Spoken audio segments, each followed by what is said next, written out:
was a signal. They just appeared on every TV, every computer, anything with a screen. Help me! Oh, God!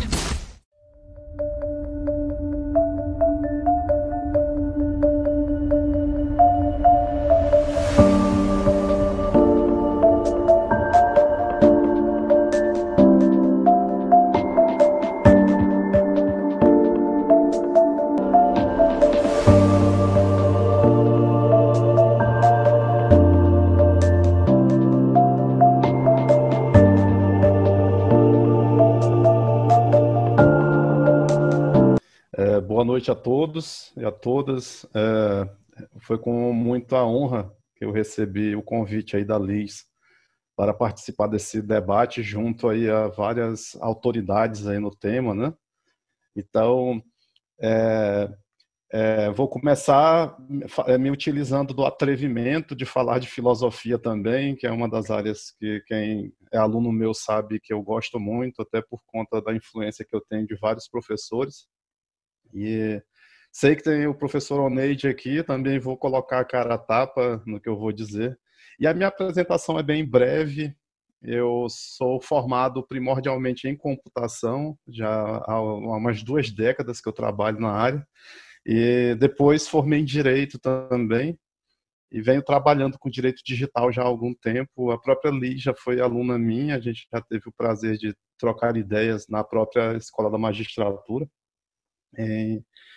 Enfim, para me utilizar do tempo aí que não é tão comprido, e eu acho muito interessante que assim o seja, para democratizar aí a fala também, tanto nossa quanto dos participantes, eu não consigo falar de tecnologia sem falar de filosofia, sem falar de direito, até porque, como eu disse, minhas bases são essas. Eu costumo dizer que eu sou casado com a computação, traio a computação com o direito, mas o amor da minha vida é a filosofia, e às vezes no final da novela a gente não fica com o amor da nossa vida, né? Por enquanto eu estou casado e traindo, né? E de vez em quando eu dou uma passeada lá pelo amor da vida, que é a filosofia. Então eu lembrei, ao assistir, reassistir, inclusive, né? A gente, quando vai participar desses debates, é óbvio que a gente tem uma visão, tenta ter uma visão mais acurada a respeito daquilo que a gente vê. Eu vi a teoria retributiva de Kant e Hegel ali dentro daquele episódio, no tocante ao pragmatismo desses filósofos. E aí o professor Oneide, com certeza, é uma fera aí no assunto. A gente fica tranquilo aí para falar, tendo uma autoridade aí, inclusive, para nos corrigir, né? Mas, enfim. E uma das falas de uma personagem na série colocou que o Hancock, o marido, o acompanhante ali da Vitória, né, que é a criminosa ali da vez, ele se suicidou. E com aquele suicídio, ele escapou da reprimenda ali, da retribuição, né, das falas de Kant e Hegel. E por essa visão também a Vitória ela merece aquelas punições ali a ela impingidas, exatamente por essa visão kantiana. Isso ainda beira a superficialidade, mas o que eu quero falar é que essa questão da retribuição ser mais pragmática em Kant e Hegel é porque neles, pelo que eu estudei dos dois, eles não têm uma preocupação muito grande em saber se a punição penal, a punição criminal, como é falado em alguns outros países, ela vai melhorar o próprio sistema criminal ou melhorar a sociedade ou mesmo melhorar a figura do criminoso. Eles são mais objetivos, eles querem saber da retaliação. Daí vem a própria lei de talião, né? Ou seja, lei de retaliação, que é mais antiga ainda que essas teorias deles. Mas para eles a importância era essa, que nós retribuíssemos a sociedade pelo simples fato de ter cometido o crime. Então isso é um ponto que é abordado aí nas obras que tratam desse tema em específico. Aí o Kant traz lá o imperativo categórico, que quem lê Kant deságua nessas águas aí. E um dos vieses desse imperativo categórico é que tudo aquilo que é feito por alguém transformar-se-á em lei universal. Ou seja, se eu furto, eu estou criando uma lei universal permitindo que todos os demais membros da sociedade furtem também, e com isso, Kant coloca também de maneira pragmática de que existem coisas que não devem realmente ser feitas sob pena de todo mundo poder fazê-las. A exemplo do próprio homicídio, que é o tema lá do nosso comentário aqui, da nossa série, né, daquele episódio em específico.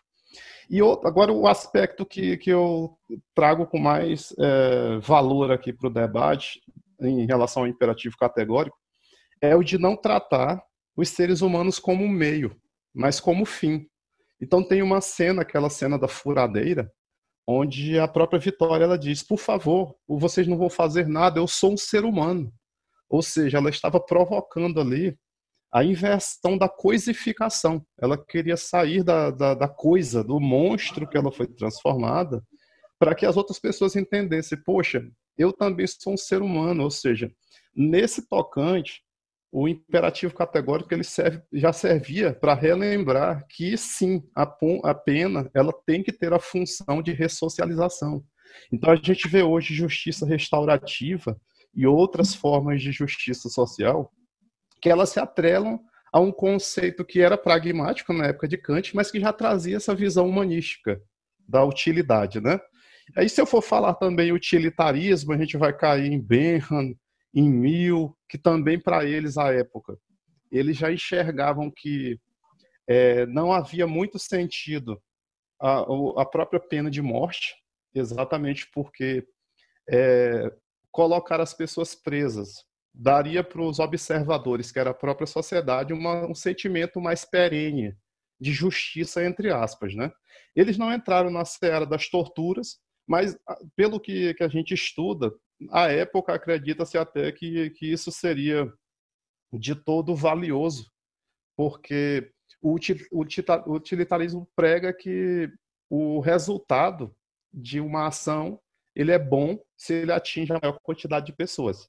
Então, você simplesmente matar alguém numa espetacularização é um evento pontual, mas já você deixar preso, inclusive com penas mais gravosas, como a gente vê ali no episódio, isso teria um efeito social maior. Só que aí a gente entra em outras questões que vão até adentrar em psicologia e outras coisas. Por exemplo, o fato da Vitória ela ter a memória apagada, isso vai entrar em outras searas. Ela, todos os dias, ela deixa de saber quem ela é. Inclusive, ela não lembra do próprio crime. Aí a gente vai lá para John Locke. O Locke, ele trazia teorias nesse sentido sobre o que ficou conhecido como teoria da continuidade psicológica, certo? O Locke acreditava piamente que se você não lembra daquilo que foi cometido, você não é a mesma pessoa que cometeu a ação. Isso a gente vai lá para o direito penal e a gente lembra das teorias putativas, onde você não sabe que cometeu ali um crime ou você estava em estado sob efeitos psicotrópicos, por exemplo. Isso são coisas do direito penal, mas que nos cabe aqui falar nesse momento em relação à teoria de Locke. Então, se todos os dias aquela pessoa ela tem sua memória apagada, a gente pode trabalhar em cima dessa questão. Ela ainda é a mesma pessoa do crime ou não? Então, são perguntas que a gente vai trabalhando aqui. Eu não vou falar demais, tem muita coisa. Eu sou da área de direito digital, poderia já começar a falar aqui em cima disso, de direito ao esquecimento, que a gente pode dizer que a gente agrega a pena, integra a própria pena. Vejam só, você cumpriu a pena do direito criminal, do direito penal, só que o não esquecimento que é promovido pela internet e por outras mídias também, ele faz com que haja uma integração, uma elasticização da pena. Então, isso também é um assunto que merece ser trazido aqui. Aí sim, aí tem vários pensadores, tem Jarvis Thomson, lá norte-americano, que ele acreditava na continuidade fisiológica. Na verdade, ela era a pesquisadora, ela acreditava na continuidade fisiológica, ou seja, não importa a questão psicológica, importa o que seja o próprio corpo. Então, nesse caso, a Vitória seria a mesma pessoa. Mas já para Locke e para Derek Parfit, por exemplo, não, ela não era a mesma pessoa do Estado criminoso, porque o próprio governo ele apagou a memória dela, ela já não lembra mais do que ela fez. Aí outra pergunta, só para fechar a minha fala, que eu sei que eu já devo estar dentro, eu já até passei dos 7 minutos. Um minuto. Tá bom. Já fechando a fala, se a gente apaga todos os dias a memória dela, como é que a gente faz uma análise de proporcionalidade da pena? Ela está sendo penalizada todos os dias ou ela está sendo penalizada durante vários dias, já que todo dia ela é uma pessoa restaurada, entre aspas? Então é isso. Eu vou agora ouvir também meus colegas e, mais uma vez, repito que é uma honra estar aqui entre vocês. Agora eu vou passar a palavra para o professor Clealbert. Professor, por favor, suas considerações finais. Já tem umas pessoas que me adicionaram aqui no LinkedIn, outras no Instagram, e elas pediram dicas aí a respeito de assuntos de direito digital. Então eu vou aproveitar o gap e falar rapidamente alguns pontos aqui de coisas que eu tenho debatido, inclusive fora do país, em algumas instituições às quais eu sou professor visitante. Vocês lembram que aparece na série um símbolo, né, que supostamente ali na figuração ele serviria ali para hipnotizar, né, as pessoas. Ali a questão era da hipnose ali. E existe um termo no inglês que é proxy. Inclusive na computação tem isso. Proxy para o pessoal do direito é procuração. Hoje a gente debate que nós estamos transferindo poderes nossos humanos para dentro de algoritmos. Ou seja, nós estamos legando decisões que anteriormente eram humanas para esses algoritmos. Então existe todo um grupo de pessoas mundo afora debatendo essas questões por conta da tal proxability, é assim que os norte-americanos chamam, que é a transformação em procuração de nossas ações para esses algoritmos, para esses códigos computacionais. E isso tem reflexos diversos, e um dos que eu estudo já há alguns anos é a chamada manipulação de sentimentos. O Facebook, ele responde até então por ações judiciais nesse sentido, principalmente na Europa, porque há alguns anos ele manipulou o sentimento de cerca de 700 mil usuários de sua rede social. Ou seja, ele ficou testando. Numa semana ele provocava sentimentos de euforia, em outra semana ele provocava sentimentos de tristeza. Ou seja, são alertas, são red flags, né, bandeiras vermelhas que são levantadas nessa relação humano e máquina, onde a gente alimenta essas bases de dados, e essas bases de dados elas retornam com manipulação. Então, isso tem reflexo nas eleições, como a gente já viu recentemente em vários casos, e também no uso da própria tecnologia em relação à discriminação, levando a uma questão chamada de algorithm transparency, transparência algorítmica. Lá em Nova York, por exemplo, a gente tem debatido essa questão em principal por conta de uma task force, de uma força de trabalho que atualmente pesquisa a criação de um projeto de lei exigindo que todos os softwares públicos eles tenham o seu código aberto, para que você saiba o que realmente acontece. Porque a gente teve lá em New Jersey, por exemplo, inteligência artificial viciada em punir apenas pessoas negras e latinas.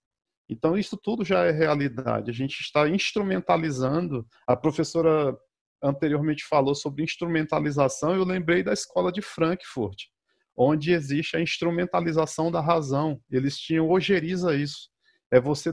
Você banalizar o que deveria ser utilizado com um caráter de seriedade maior para a sociedade, apenas para o lucro. E quando a questão é lucro, a gente sabe que às vezes as coisas não têm limites. Eu vou acelerar a fala para fechar aqui o evento. Leiam vocês, alunos, a respeito do projeto de lei das fake news. O projeto de lei é o 2630 de 2020. O artigo 10, ele fere de morte os direitos humanos. Deem uma lida sobre isso. Leiam sobre sistemas de créditos sociais. Lá na China tem um exemplo onde as pessoas são recompensadas ou punidas por aquilo que elas fazem na sociedade num programa de monitoração em massa. E vocês vão ver no curso de Direito, quem é aluno, coisas que eu quero que você já antecipem, se for o caso, como teorias da invisibilidade social, que a gente falou várias vezes em outras palavras aqui a respeito, e sobre a teoria do etiquetamento social, que também eu já vi alguns professores falando. E fechando, uma dica de livro, A Civilização do Espetáculo, de Mário Vargas Llosa. Como isso vai ficar gravado, depois vocês vão lá na gravação e ouçam minha linda voz novamente. Tá? Um abraço a todos e a todas e uma boa noite. Mais uma vez, obrigado pelo grandioso evento. Foi uma honra. Obrigada, professor. Obrigada pelas contribuições.